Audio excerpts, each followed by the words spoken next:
So, mula nung kinuha ninyo yung pera sa bangko at tinurn over kay Colonel La Chica, may pagkakataon ba na hinawakan yung pera ni VP Sara? Wala, ma'am. At masasabi mo ba kung nakita man lang kahit isang sentimo nung pera ni VP? Wala, ma'am.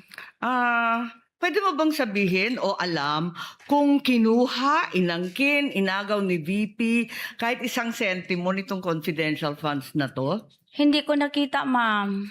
Ay, ganun pala eh. Pero ang alam ko, kanina sinabi mo, yung liquidation and supporting documents, ito ang responsibilidad ninyo na iprepara yung mga dokumento para sa COA at sa mga opisyal. Tama po ba?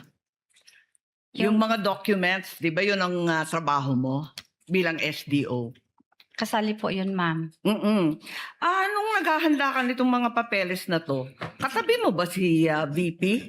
Para tignan yung mga daan-daan, libu-libong mga dokumento tungkol sa confidential funds. Nandun ba siya? Wala po siya, ma'am. Nag-base lang po ako, ma'am, kung paano yun gagawin po doon sa GC, ma'am. Tinitignan ba niya yung bawat isa ng mga acknowledgement receipt, yung iba't iba pang papel for personal authentication? Tinitignan ba niya yan? Basta, ma'am, yung mga acknowledgement receipt, ma'am, galing po yun kay security officer, ma'am, at binigay po niya sa akin, ma'am.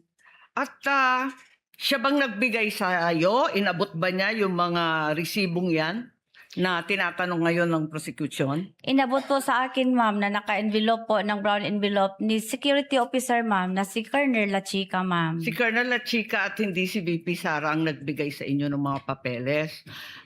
Siya ba ang kumuha ng mga signature nung mga nakapirma sa resibo? Si Colonel La Chica po ang security officer, ma'am, at siya po ang nag-implement, ma'am, ng mga various confidential activities po, ma'am, on the ground. May nakita ba kayo na may kaduda-duda, alanganin, kakaiba sa mga dokumento? Sabi ninyo, wala naman suspicious, irregular, or questionable, di ba? Kanina. Tama po ba yun?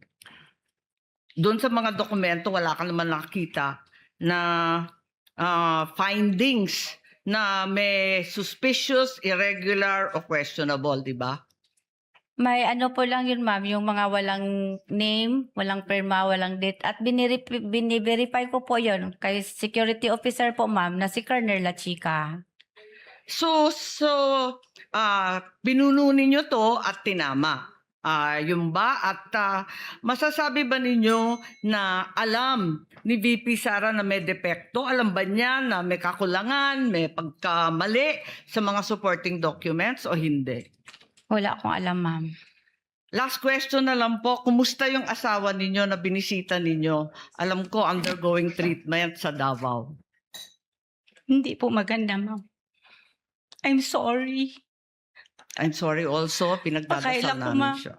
I'm sorry. Thank you Sorry po. That will be all, presiding judge. Thank you, Senator Judge Marcos. Inom kayo ng konting tubig, Ma'am Gina.